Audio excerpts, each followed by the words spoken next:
Hi, this is Phil, and I'm here to tell you all about the Capes and Lunatics Patreon. Get early access to all of our interviews, including the monthly Chichester chats with writer and comic book legend DG Chichester, new episodes of classic Capes and Lunatics shows, including The Quantum Zone, This, That, or the Third, and many, many more specials, all completely uncensored. Access starts for $3 a month, full video when you pledge $5 a month. Check out the link in our show notes or go to patreon.com/CapesandLunatics. Hope to see you there.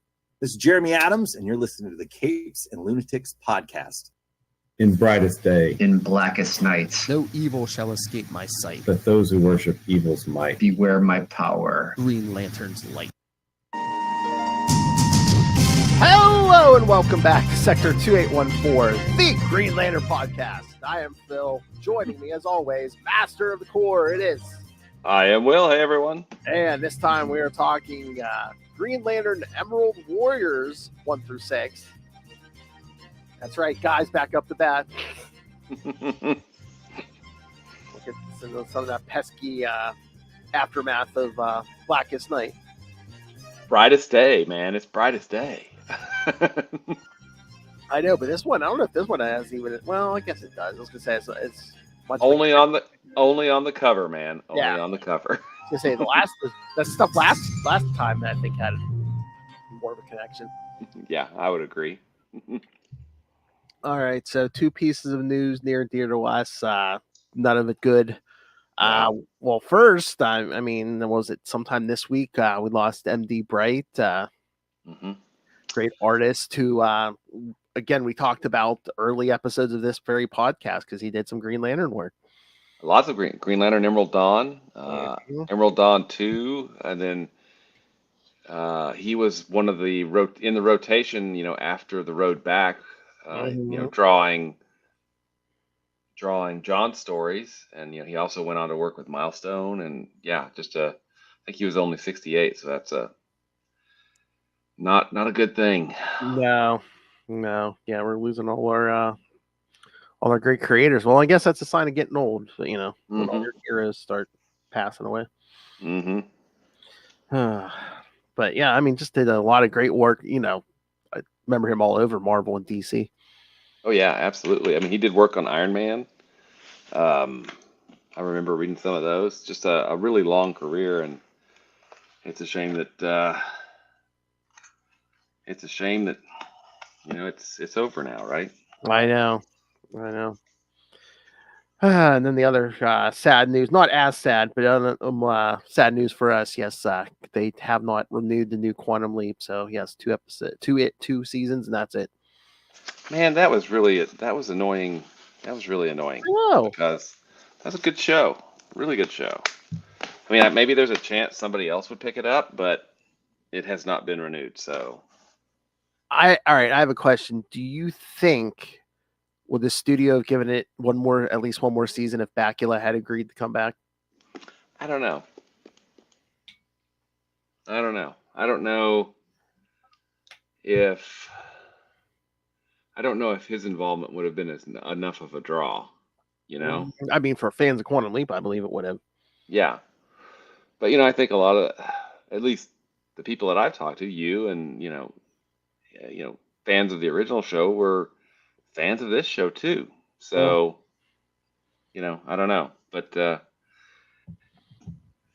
it ended. It didn't really end with a cliffhanger, but it ended with a new and interesting status quo that I would have liked to have seen more of. Yeah, I would have been interested to see how that partnership would have worked out. Yeah. I'm trying to avoid spoilers here. Yeah. Yeah, kids, catch up. There's not that many episodes to catch up on. Exactly. I think it was only like 30 some episodes. Yeah. Yeah, like 15 and 13 maybe. Or it was not the first season was a little bit longer than the second season, I think. Yeah. So it might have been around 30, a little under, a little over, somewhere around 30, yeah. Somewhere in there, yep, definitely. I saw that. I was like, no, why? Why? It was so good. I had to link to my wife. She was like, why? I'm like, I don't know. Because they're stupid. Yeah, my wife was disappointed as well. She's like, but that was good. We like that one. Yeah. See, it's a show the whole family can watch. Exactly. No, What are they going to replace it with, NBC? More stupid reality shows and singing shows and More reality shows. That's what we need. We need more reality shows. well, that's what they say because they're cheaper to make. Yeah, but we don't. We need actual scripted. I know. I don't like reality. Yeah, we get enough reality on a daily basis. Exactly. All right. So should we jump into these? We got 6 issues. But we're acting like these are Guy Gardner issues. They are, but they're actually good Guy Gardner. I know. They're very good at Guy Gardner issues. Yes. All right. So yes, again, supposedly we're in the middle of Brightest Day, not that you can tell. All right. So Green Lantern Emerald Warriors #1 from October 2010. Really doesn't give me a title. It just says first story, but I'm like, there's only one story in here. Yeah, it's like Last Will and Testament or something. I think I saw the. Okay. Doesn't even put it on here though. Huh. Interesting. All right. Writer Peter Tomasi, penciler Fernando Pasarin, inker Cam Smith, colorist Randy Mayer, letterer Steve Wands, and editor Adam Schlauman. Guy Gardner records himself on a camera constructed by his ring when he suddenly receives news about some criminals stealing raconium and taking some physicists. Guy stops the thieves, but he is criticized by the physicists for putting their lives in danger. He then notices that the thieves were planning to transport the raconium to the unknown sectors. Guy remembers his pact with Atrocitus and gets an idea. As he takes the thieves to Oa to be put on trial for the crimes, Guy talks with the Guardians and tells them that they should explore the unknown sectors. The Guardians agree, shocking Guy. They authorize Guy to perform the expedition. On Daxam, 2 Daxamites are hiding the unconscious Sodom Yat from a group of unknown people. In the depths of Oa, Ganthet is met by Guy as he opens the Book of the Black. They see Lycia Drac trapped in its pages. Ganthet reminds Guy about their alliance with Atrocitus. As they leave for the surface, Ganthet tells Guy that he will inform Atrocitus about his expedition to the unknown sectors. On Yzmalt, Atrocitus and Bleez watch Atrocitus' Wall of Rage, a reminder of how the Manhunters destroyed his people. Atrocitus then orders Bleez to join Guy Gardner on his journey to the unknown sectors. As he is about to leave Oa, Guy finishes his recording.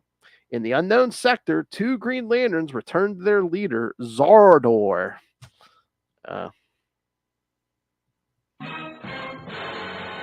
Yeah, good one. I was like, you know what? I was reading this, and again, I'm sure it's totally ridiculous, and we don't like to talk about it. But what if instead of Zardor, it would have been Malvolio? Yeah, that would have been cool. Finally, after like 20 some years, he gets his revenge. I got Hal Jordan's ring. Guy would be like, so I got it for a while too. So what? Yeah. All right, thoughts, William? That was a pretty good setup issue. Mm-hmm.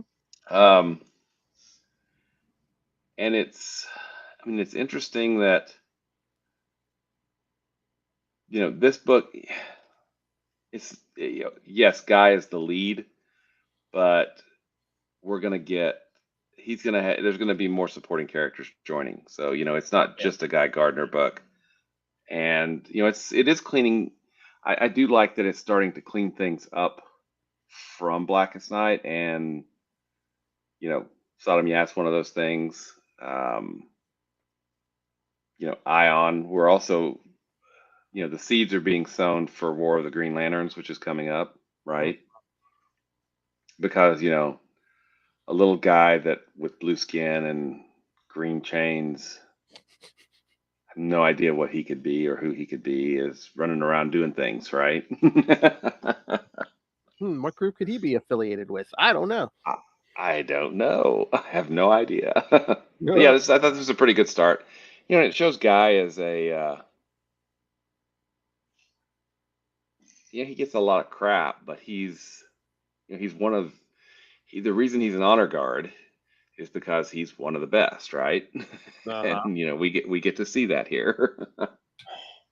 And And then the Guardians, he's like, all right, I'm ready to argue. Here we go. It's approved. Wait, what? What? And Ganthet even even comments on that. Yeah, they're very agreeable right now. It's weird. I'm sure it doesn't mean anything, and that won't come back to bite us, right? Yeah, no, something's not up. No. And then we got this whole prophecy hanging over our heads. I mean, I love how in the prophecy, it's like, oh, guys, like, oh, I'm gonna duke it out with Hal Jordan at some point. It's like, so it's a Tuesday. It's a Tuesday. So what? Yeah, it's a day that ends in Y. Acts like it's never happened before. Mm-hmm. I'm glad no one's looking for Alicia Drax. She's just like trapped in the book. She's gonna remain trapped in the book. Yeah, they're like, hi. Snap. Closing the book. Nobody in any other corps is worried about her. She's like, okay. Yeah. Well, Sinestro's got stuff on his mind, right? Well, yes. Power. Yeah. And his daughter. Uh-huh. And her boyfriend.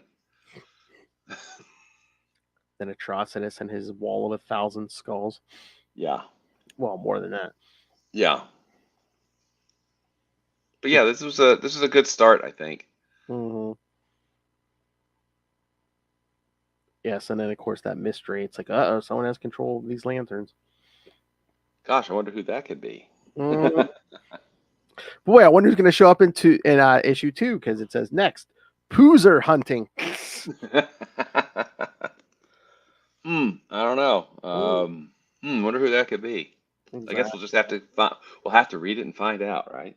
Yes. All right, you ready for 2? You bet. All right. Open.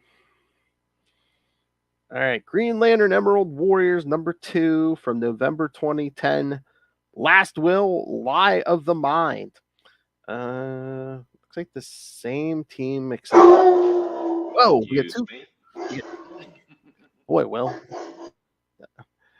That dinner isn't agreeing with you. All right. Yeah, looks like same team except 2 colorists, Randy Mayer and Gabe Edelab. And Adam Schlauman and Eddie Berganza, 2 editors. All right. Guy watches images of Hal Jordan, John Stewart, Kyle Rayner, and himself on Oa. Meanwhile, Arisia has a dream about Sodom Yat. He says that she will have the same experience he had when he supposedly died. Arisia wakes up and promises to save Sodom. Lantern Kilowog has a conversation with Lantern Morrow, who tells him that he looks forward to fighting alongside him in the Corps. However, Kilowog dismisses him. Meanwhile, Zardor defeats the Elder Council in a mental clash. Guy is about to leave for his new mission when Arisia and Kilowog arrive, saying that they volunteer to join him in his journey. They recharge their rings and begin traveling. Arisia asks Guy if they can go to Daxam. Although Guy doesn't believe that Sodom is alive, he agrees that Daxam will be their second stop. Their first stop will be Odom. Guy explains that he wants to go there so he can be purged of the energy from the Red Lantern Ring. Arriving at Odom, they meet Brother Worth, who agrees to cure Guy, but as soon as he starts, they are attacked by Bleez.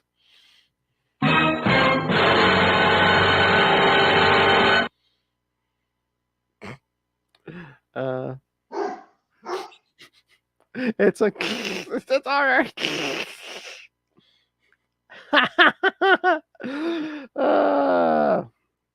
Otis is such a loudmouth sometimes.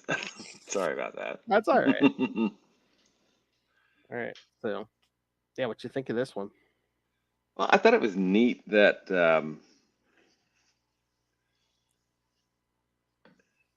instead of Guy going on his own, suddenly Kilowog and Arisia show up, which I thought was kind of cool. Yes. And then Bleez showing up next issue, I think it's really cool what kind of happens to her on Odom. Oh yeah. So we'll talk about that in a minute. But I thought this kind of furthered the plot along, and we finally actually launched into the mission at this point. So yes, yeah, we finally get started. Yeah. Mm-hmm. And again, just Kilowog. I mean, you can tell Kilowog staff still, kind kind of has PTSD from whole Blackest Night. everything. Yeah, Sinestro Core War, everything. just losing all these soldiers. Yeah. Mm-hmm.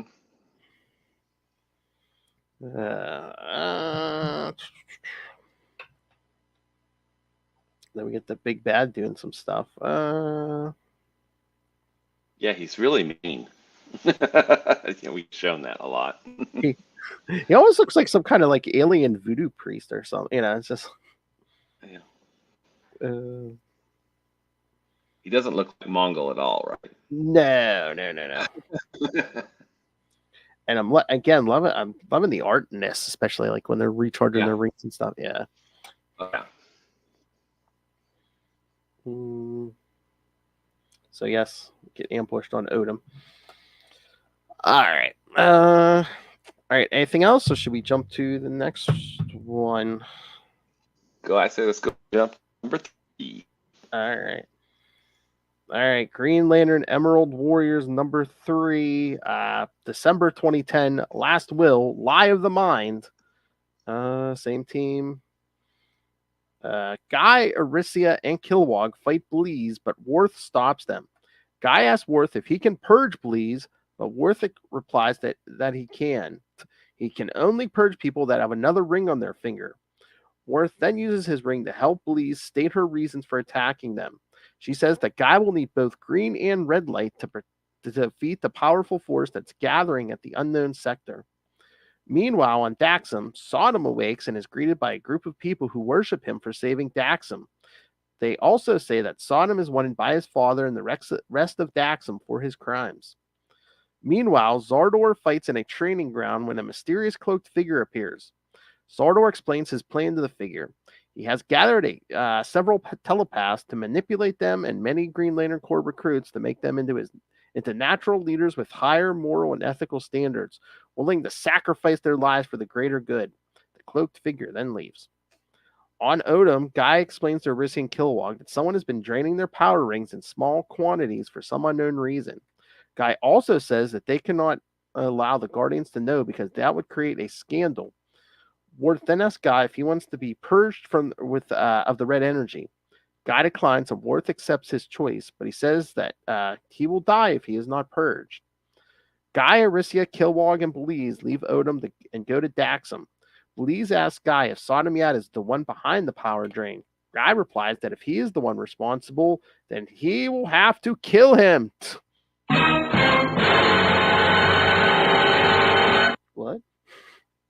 What? So, yeah, the first big mystery, yes.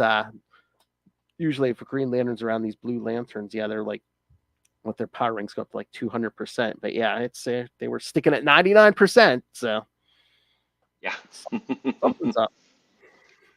Something is definitely up. Something's draining these rings. Mm-hmm. I did like the part in this where Brother Warg used the Blue Lantern ring to give Bleez the ability to speak. Yes. Because otherwise she just growls and snarls a lot, right? So having her be a character that can actually communicate is good, right? Yes, great. Yes, great for the story. Yeah, I guess it's hard to talk with all that, when you're vomiting up red fire and stuff. Yeah, fiery red blood. Yeah.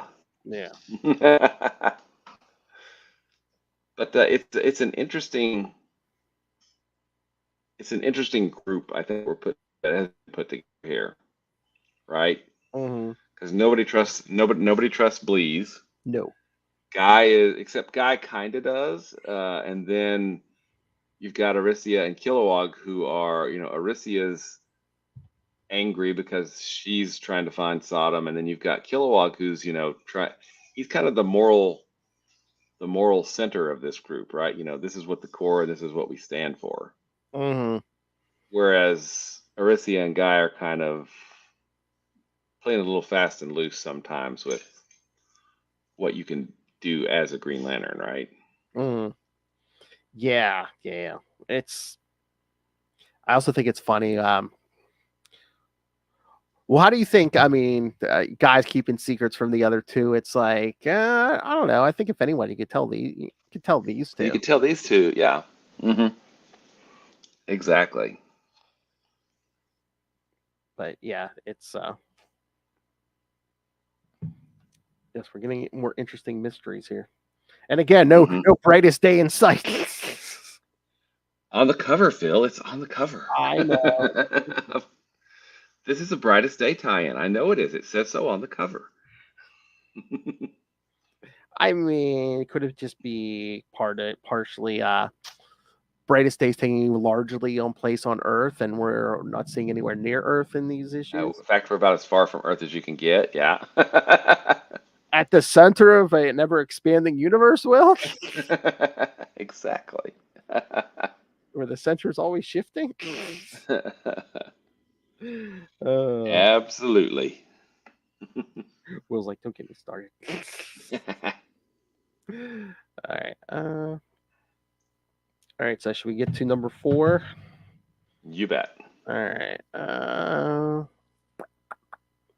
do I do that? All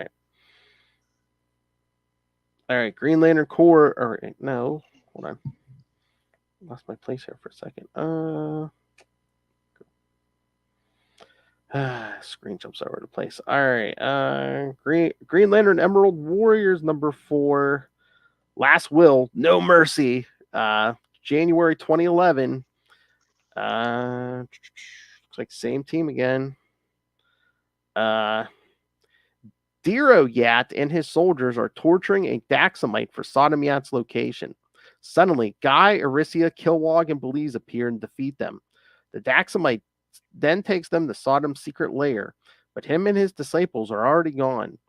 Guy suggests that they must return to their mission of investigating their power drain, but Arisia states that they should find Sodom. Guy points out that Sodom may have gone rogue, but Arisia punches him, saying that perhaps the red energy is beginning to affect him. Kilowog stops her and says that the power drain is their first priority. Guy, Arisia, Kilowog, and Bleez then leave. Meanwhile, Sodom takes the Daxamites to another planet. There, Sodom says that the Guardians will pay for their crimes, and the Daxamites agree. Guy, Arisia, Kilowog, and Bleez arrive at the unknown sectors. Guy then uses his ring to track down Raccoonium. Suddenly, Bleez feels a great rage out there waiting to be unleashed.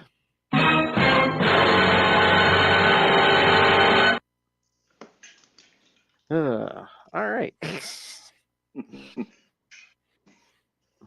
All right. Thoughts? I mean, this, we've we had our detour, right? Mm-hmm. And the Daxamites are not exactly most of the Daxamites are not presented in exactly a flattering light. How about that? Yeah. Yeah, no, not at all. I mean, yeah, they're no Superman. They got powers similar to Kryptonians and decided, yeah, we're just gonna be not like, yeah, I love how he calls the Green Lanterns fascists, which is pot kettle. Mm-hmm. And again, we've already gone into how xenophobic they are, so it's like, yeah, exactly. Stay off my planet. Yeah. Not even get off my lawn, get off my planet. But I love when they come crashing in. I mean, a guy literally wrecking balls them in there. Yeah. What a nice looking torture chamber you got here.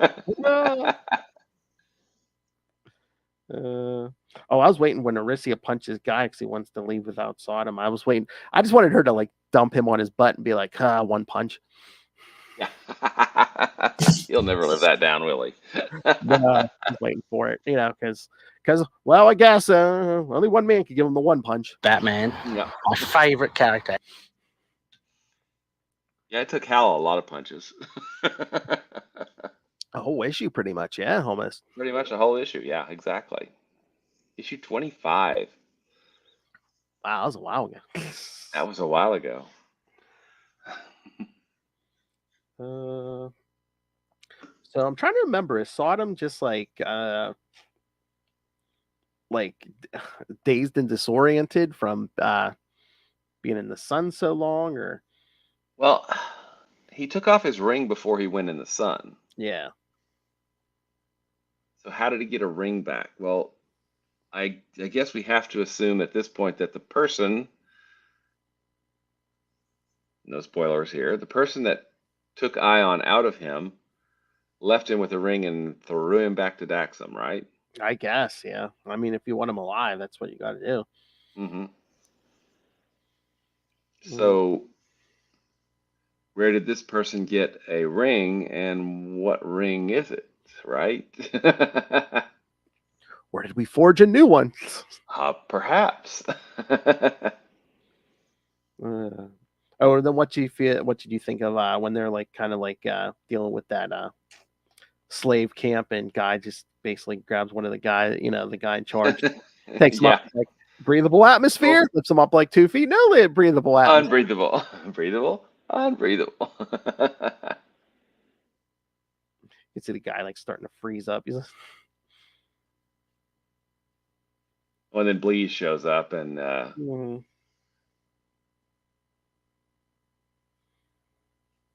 basically wants the guy to drop him, and he's like, no. Guy basically takes him down. It's like, here, all the people you kept imprisoned and as slaves, they can have you. Yeah, exactly. I'll let you go. Kept my word. I'm letting you go to the hell you built all for yourself. Exactly. And this is where Kilowog says, we stand for something. Yeah. Right. Well, is that why Guy is much more like bearable in this era? Because it's like, yeah, Guy still has his attitude, but it's like he's actually believes in something. Before, back, again in the One Punch era, it's just basically like, nah, he don't believe in nothing. He's just in for everything for himself, and just goes out of his way to be a jerk to everybody. Yeah, this guy's a lot. More palatable. He certainly has jerky tendencies, but he's much more palatable because he has a lot of positive attributes as well. Oh yeah. Again, you can have an attitude, but just that guy back in the day was getting in fights with his friends, probably as much, if not more, than any enemy. Exactly. Well, he had Sinestro's ring. Oh yeah. And then he was an alien. Oh no, he wasn't. He was just with an alien. Oh yeah. The retcon. The retcon, yeah. No, I think really, when you get right down to it, Rebirth was not just great for Hal and the core in general and the Guardians and the whole, mythos of, the Green Lantern Corps, but it was really good for John. Mm-hmm. It was really good for Kyle, and it was really good for Guy as well, because I feel like it refocused their characters. It made Guy, the more brash, the Green Lantern that he is, and it focused. This is now, we're redefining. This is John now. Yeah. And then we're taking Kyle back, not necessarily back to where he was, because he's gone through a lot, but we're reminding you of, who he is as well, right? And then refocusing their characters so that they could move forward, because we got let's see, with Kyle, we got him and Guy, in the core book, right? Hanging out together. John, still think John was probably the one that got short shrift, after Rebirth, just because he was, undercover for so long. Not a whole lot has been done with. Actually, not a whole lot has been done with him since Rebirth, although that is about to change in the Green Lantern core book and, Green Lantern as well. But yeah, I think. Although I would say this, Bo Smith, was that the writer? I think so. I think that was with Guy Gardner year one, or from that point on, Guy became a lot more palatable because he was much less jerk, much of a jerk. Yeah, not a jerk just for the sake of being a jerk. Yeah, Exactly. So, I think that's the guy that's kind of carried forward into Rebirth, and then they refocused. They kind of made sure that was the guy that we were going to get, since Rebirth. Yeah. I mean, it's coming across a whole lot better, and Mm-hmm. But the whole John problem, I feel like it's always the same problem. It's like we kind of build him up, and it's like they don't do anything with it. Yeah, and I haven't read the last few issues because I have a weird error with my subscription. I'll figure that out. But I mean, one of the great, say what you want about the last volume of Green Lantern, right? Lots of things that I don't necessarily agree with, but one of the things that I do, making John an ascended being, I think that was a good logical step for his character and gave him the ability. He was a member of the Corps, but not necessarily a Green Lantern, or he was, essentially,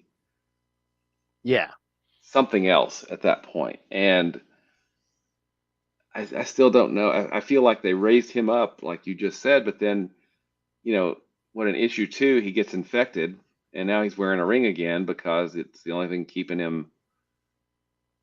Why power him up if you're just going to depower him? I don't know. Well, again, it's like the same thing they did in the 90s with, Mosaic, with He Who Will Not Be Named. I mean, they built up John for 18 issues, and say, oh, he's a Guardian, and then nothing.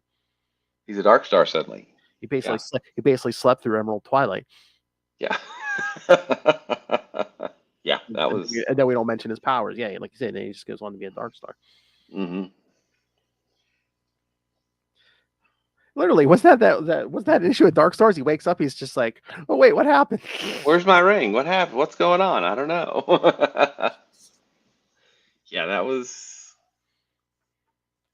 strange. That was strange. I have to say that was strange. But yeah, I think even leading up to Rebirth, Guy was much more palatable of a character, and then I think Rebirth even kind of made that even better. Yeah. Mm-hmm. Definitely. All right, shall we move on to number 5? You bet. All right. Green Lantern Emerald Warriors number 5 from February 2011. Last Will. Same team, I think, here. The rage of Zardor overwhelms Bleez, which causes her to enter a blind rage herself. She is about to attack her companions, Guy Gardner, Arisia, and Kilowog, when several novice Green Lanterns appear and subdue the group, including Bleez.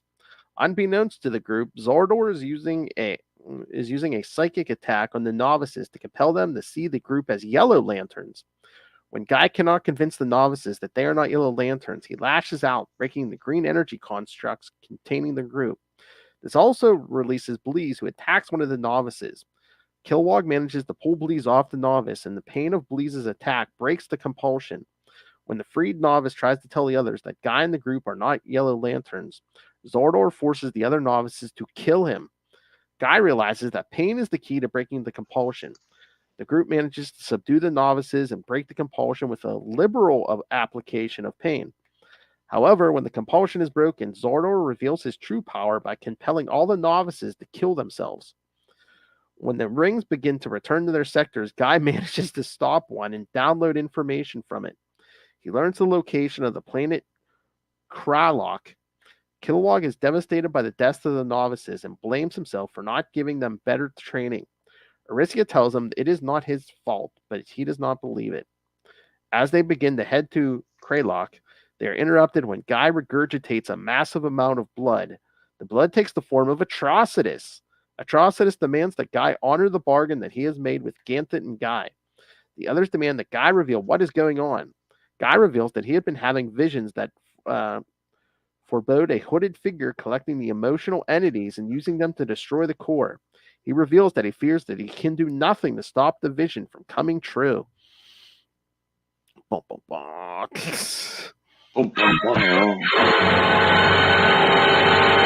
So, And there's a lot of blood in this issue, by the way. yeah. Yeah. Should it? Don't you think it would be, I don't know, prudent for the Green Lantern Corps to like program it into the rings? Like if you get killed and your ring goes, they'll find a new replacement before it leaves. If there's any Green Lantern in the immediate vicinity, maybe download what your ring has into someone else's ring and be like, okay, this is how he died, so don't do that. Yeah, that might be a good thing. And personally, as a Quasar, we have set up a interference field so you can't be taken over telepathically. You would think, yeah. You would think after a billion years, the Guardians would just automatically put that in as like standard equipment. Yeah. Yeah, if you're wearing a ring, you can't be mind controlled. Yeah, I would think that would be kind of cool. Especially if you're in a universe full of telepaths. Yeah. Yeah, exactly.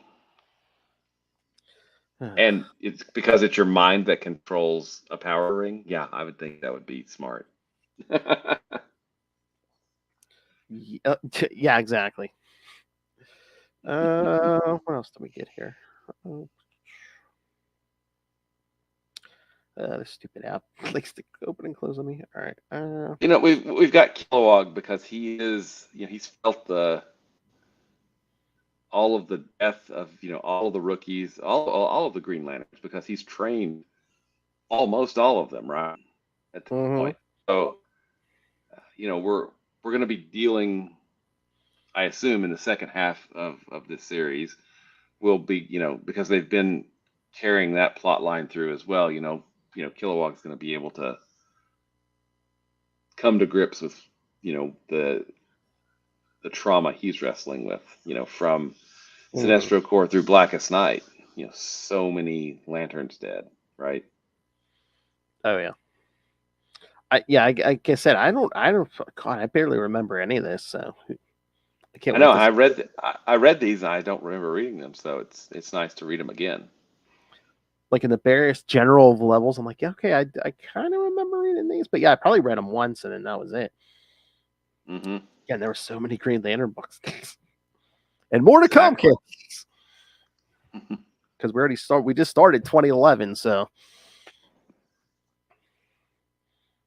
yeah, New 52 will be coming here soon. That's right. New 52.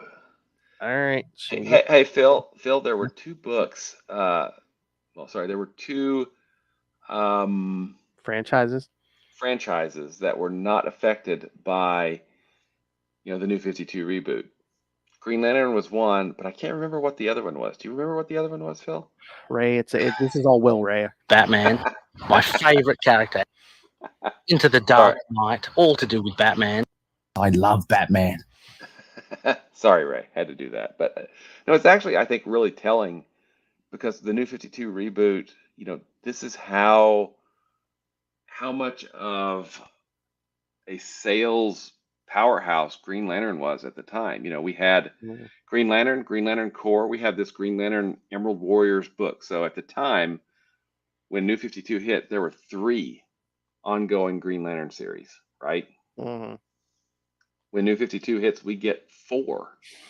We get Green Lantern Corps, we get Green Lantern New Guardians, and we get Red Lanterns. So, it's pretty darn amazing. And we pretty much don't do any kind of like reboot on Green Lantern at all. It doesn't. Again, it's gonna, like the regular Green Lantern book, it's gonna end at one point and pick right back up there at New 52. It's like, really? Yeah, there's no change to the past or anything. Their plot lines and everything just stays. It's like the universe wasn't rebooted. And like you said, not only do we get an extra book, but then we start adding new Earth Lanterns too. So Simon Baz was the first one. Yep, exactly. And then once New 52 runs its course, we're going to get the DC Universe Rebirth, which gives us the Green Lanterns book, which gives us Jessica and Simon, as a team in the Green Lanterns book, and then we get Hal Jordan in the Green Lantern Corps. So yeah, it's I find it extraordinarily interesting that we went from 4 books a month in Green Lantern down to no books for a year. Mm-hmm. I know that, and that's just that blows my mind. I mean, it's obviously there is an audience for Green Lantern style adventure, right? So What happened? what happened? Yeah, now we got 2 books, which is good. And I really do like the fact that one of those books is John. I think if we can, hopefully at this point, Zanshi's finally been put to rest. If we can just bring back Katma, that would be Yes. good. Yes. We keep screaming for it. Yes, we need Katma back.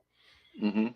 Oh, you know what I was thinking? I was thinking about the schedule. I forget at what point, but we might have to add some Justice League in New 52 too, because I mean, I don't know if you just want to cover like Howl appearances there, but I think Jessica's first appearances may actually be in Justice League, not even any Green Lantern books. So. Yeah, it is. It's what is it, the Dark Side War, or I think so. Yeah, yeah. like 30 something maybe. I'll have to look it up, but yeah, that might not be a bad idea to just hit Green Lantern, take a tour to Jessica's first appearances, and do some of those. I don't know. I don't feel like the Hal in Justice League is the same Hal in the Green Lantern book. It just doesn't. It's like, oh, that's the one happening in the new universe. We're still back in the regular universe, just going on with about our business. Yeah, I mean, that is the weird thing, because like Justice League is rebooted, especially like Superman, Wonder Woman. A lot of them have been completely rebooted. Now Cyborg's like a founding member of the Justice League. But yeah, I mean, it's like, yeah, the tone of Hal Jordan's going to be a little off, probably. Yeah. Well, and the other thing. So coming up, there's the New Gods crossover. Oh, in New What's the 52? name of that? Yeah, in New 52, it's Godhead. Yeah. Godhead. Yeah, got the hardcover up there.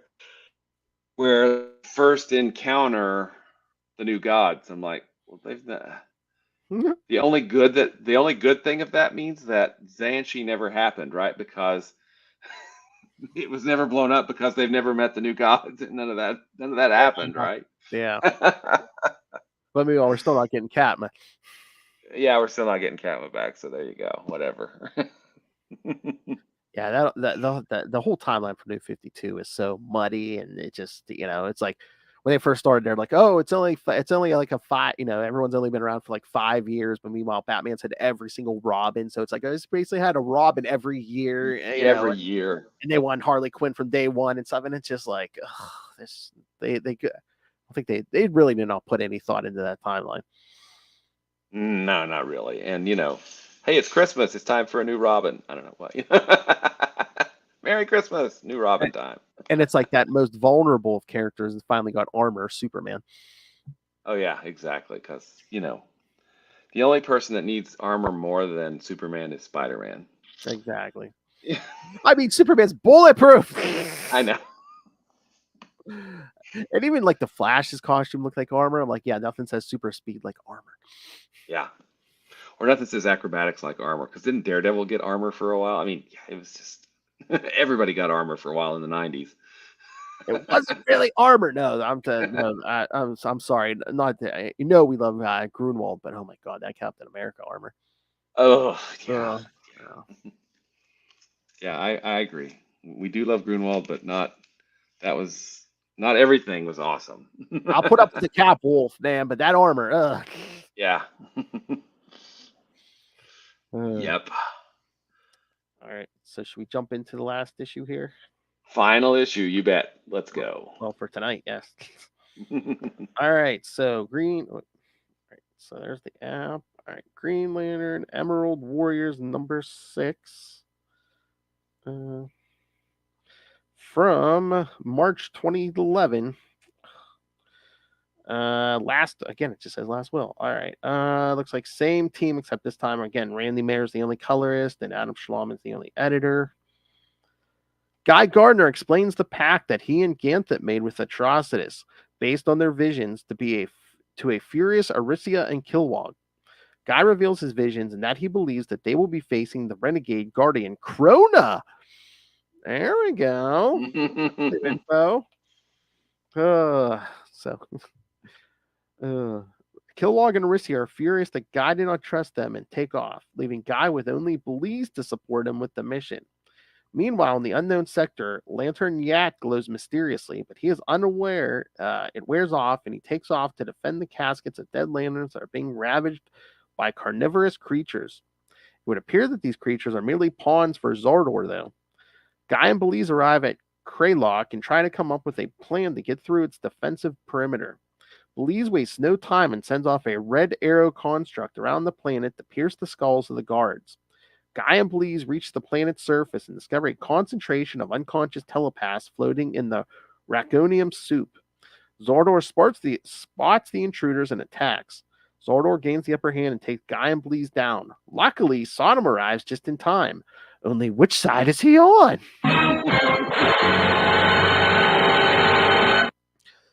All right, so thoughts. So yeah, this I love that. It's got kind of be a cliffhanger that we're not going to get back to for a few weeks here against. Yeah, I love that splash page. The very first page 1 splash with Kilowog. Oh yeah. I mean, that's awesome. Is that not awesome? Yeah, it is. It is, Poozer. Oh, that. There you go. Why the hell did that message you puked up from Atrocitus mention? How's he involved in all this? Poozer. That's quite a sentence. That message you puked up. So yeah, he tells him about his premonitions and everything. But yeah, Krona's a new bit of information, right? They know who they're going up against. So they just revealed that. You know, that's a big deal, right? I mean, I think even before, any of these guys had names. Yeah, Krona had a name. Yeah. Yeah. Yeah, basically created the multiverse. Yeah. So yeah, so we pin a name on the hooded figure, Krona. Yeah, and so a little background, right? Yes. If you go back pre-crisis, so we're going way, way back, right? Reason Green Lantern Corps exists. Now, of course, this is going to get retconned and changed because, define quote unquote evil. But the reason the Green Lantern Corps exists is because Krona was looking back farther and farther back in time, and him seeing that caused his gear, sees the hand creating the universe, right? That we saw in Crisis. His equipment blows up, and supposedly that unleashed evil into the universe. So the Guardians, had to fix the problem that they created, right? That was then retconned into in the Volume 3, right before Emerald Twilight, that Krona looking back in time linked the beginning and the ends of the universe, so that there was going to be more entropy, so that the cycle of a universe ending and then beginning again and then ending and then beginning again was going to be broken because there wasn't enough energy to kick off the new one. So they were trying to create it as much order as possible, diminish the entropy so that the universe could survive into the next universe. Am I getting that right? I believe so. Yes. What was that? Third law? Yeah. Yeah. So at this point, we're about to get a refined and revised origin of Krona that's going to play heavily into War of the Green Lanterns. Right? Oh, yeah. Yeah, yep. I would discuss it more, but I don't remember what it is. So I'm kind of looking forward to reading it. Yeah, me too. I don't remember it either, yeah. But I mean, the last time we saw him, wasn't he Entropy in the Third Law? That was Krona, right? I think so. I think so. So that's kind of being, the only thing that I feel like that they keep from pre-crisis is that Hal got the ring first. Guy got injured. The one punch. And that's about it, right? Because the Kilowog that we met pre-crisis is not the Kilowog of, the current, of this run or even the current run. He was just a scientist. He wasn't the drill instructor. He became the drill instructor, later. So, yeah, I mean, what of Volume 3? I mean, Kyle's Adventures, definitely. Those still stick. All of those are good. Yeah. But everything pre-Emerald Twilight, I think a lot of that's kind of still up in the air. Did it happen? Did it not happen in the current? Well, according to DC, what's the current? Not Rebirth. It's Dawn of DC. Dawn of DC. Okay. Yeah. According to Dawn of DC, everything happened right after Death Metal. So all the stories happen. Pick and choose what you want. So, okay. It's still, there's a lot. I would say this. Green Lantern from Rebirth probably through Jeff Johns' run. Mm-hmm. So what is that, about mid New 52? About 2 years into New 52, something like that. Is very, very internally consistent. So that, Green Lantern Corps, Green Lantern Emerald Warriors, everything that's going on, Sinestro Corps War, Blackest Night, Brightest Day, all of those things are extraordinarily internally consistent. And it's not, and of course Jeff Johns is writing a lot of those, but he's not writing all of it. But the continuity, the past, and the retconning of the Guardian, what the Guardians do and all that, it still leads to a really internally consistent, kind of overall, I don't want to say universe, but overall franchise, I guess, for Green Lantern. And I think that's what a lot of people really liked about Green Lantern at that time. It was vast, but it was really, really consistent. And you didn't have to think about, the pre-crisis versions of anything or anything like that, because we kept it to just what it was, right? And I think I still really, really think that putting Secret Origin so far into the run kind of helped cement that, because that's as far as we were going back, right? Here's the new version of the Origin, and that's important. There's Rebirth, and go. That's everything. I think that's fascinating that they chose to put Secret Origin 3 years in. What was it, in the 30s, right? Yeah. I don't know. I find that fascinating. Yeah, no, it's again, the more crises and the more whatever, the reboots, again, stuff changes, but yeah, it does get confusing. But luckily, we still have certain constants like that. Hal Jordan was a bastard. He's always been a bastard. Emerald Twilight, yes. But that's interesting, because let's see when. Well, do we have to? I mean, Parallax had to have happened no matter what, because that way that's how we get Cal. Exactly. And the cool thing is, so Kyle's been around 30 years, right?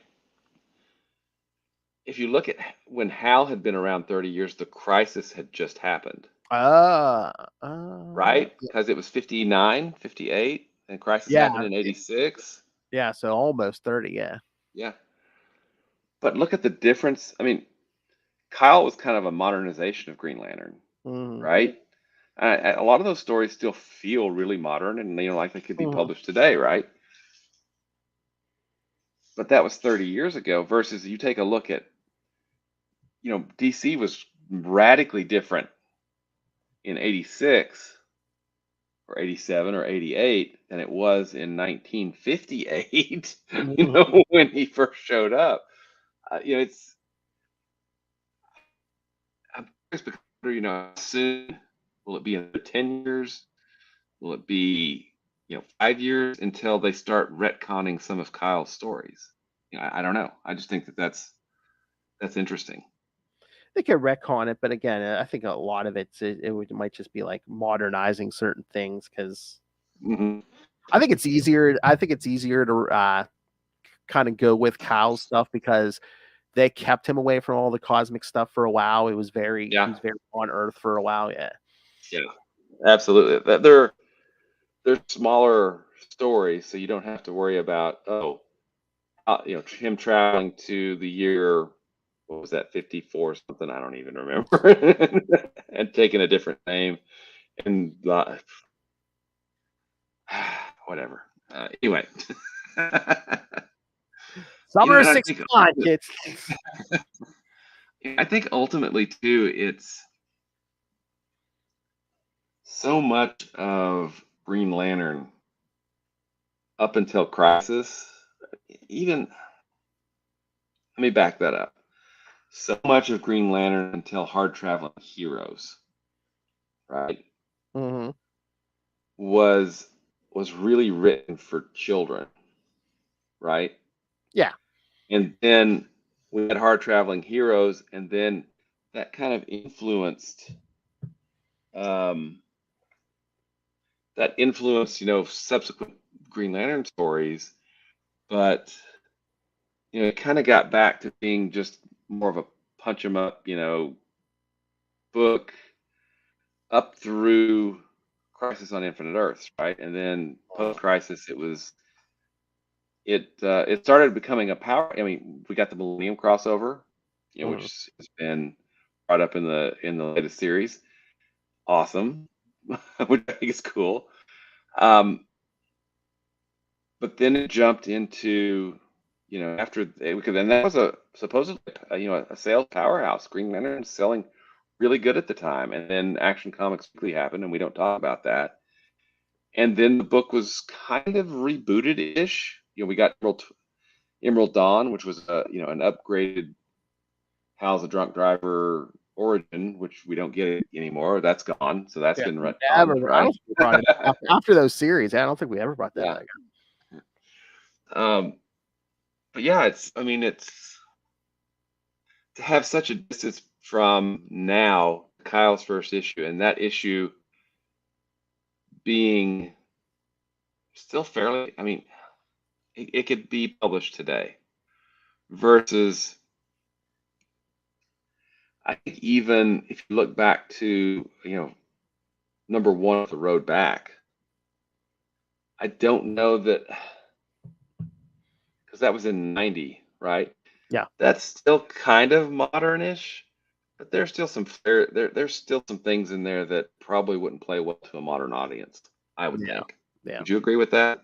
Yeah, maybe. Like I said, there's just some of those with when it's a lot on Earth, there's just some details of the time you might just have to like change or. Mm-hmm. Yeah. So I don't know. It's we totally went way off topic here, but that's all right.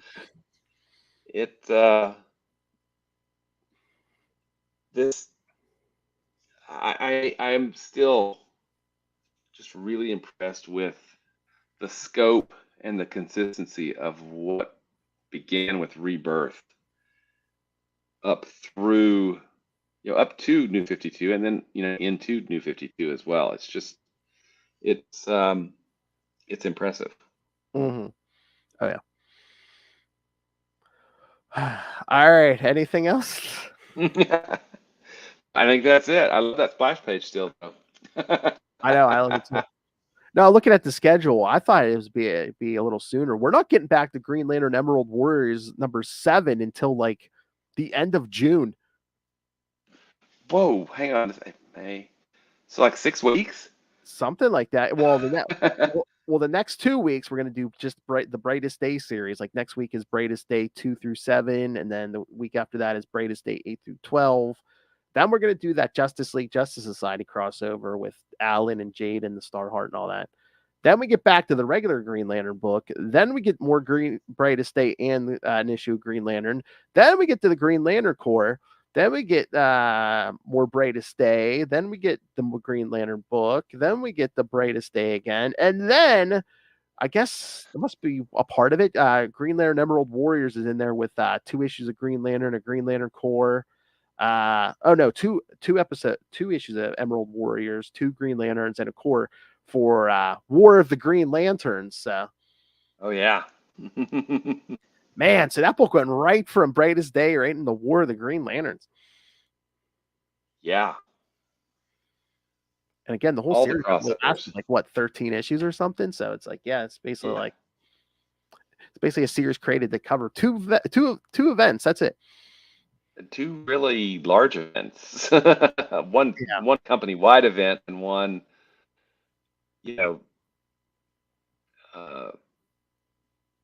family event with Green Lantern.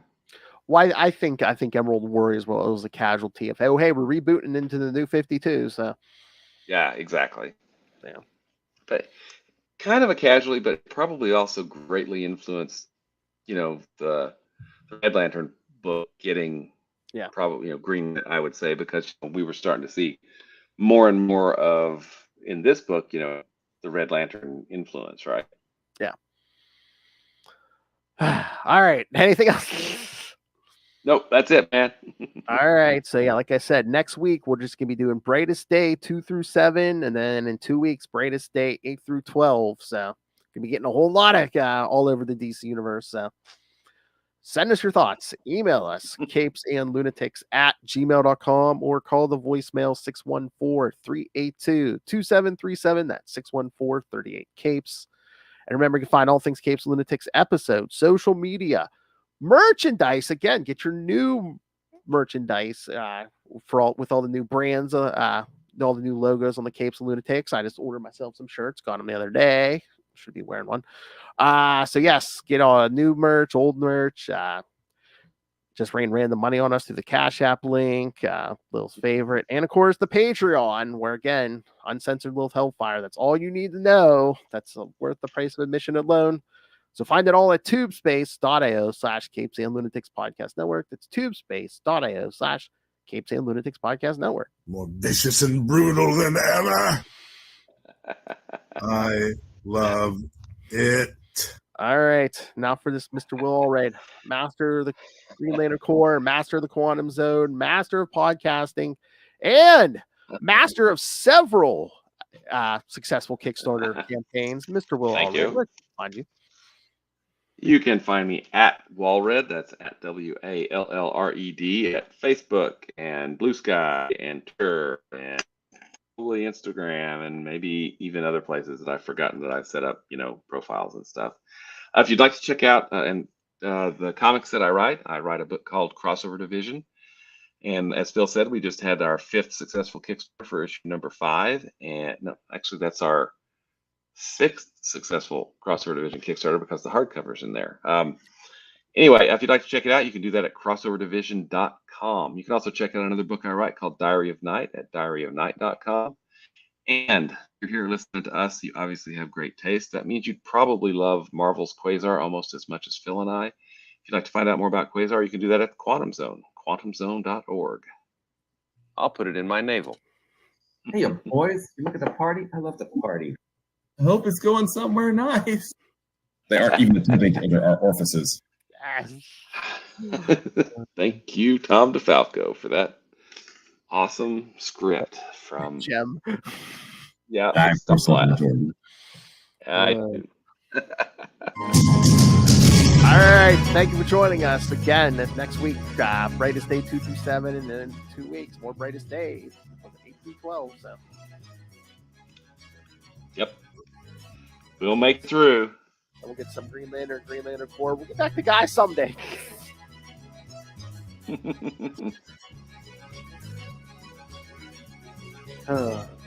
do it for this Brightest Day. Trying to think, was Krona the link to Brightest Day? I don't know. I think so. All right, kids. Come back next time, and remember, always tell your friends what's in your vomit. Good night.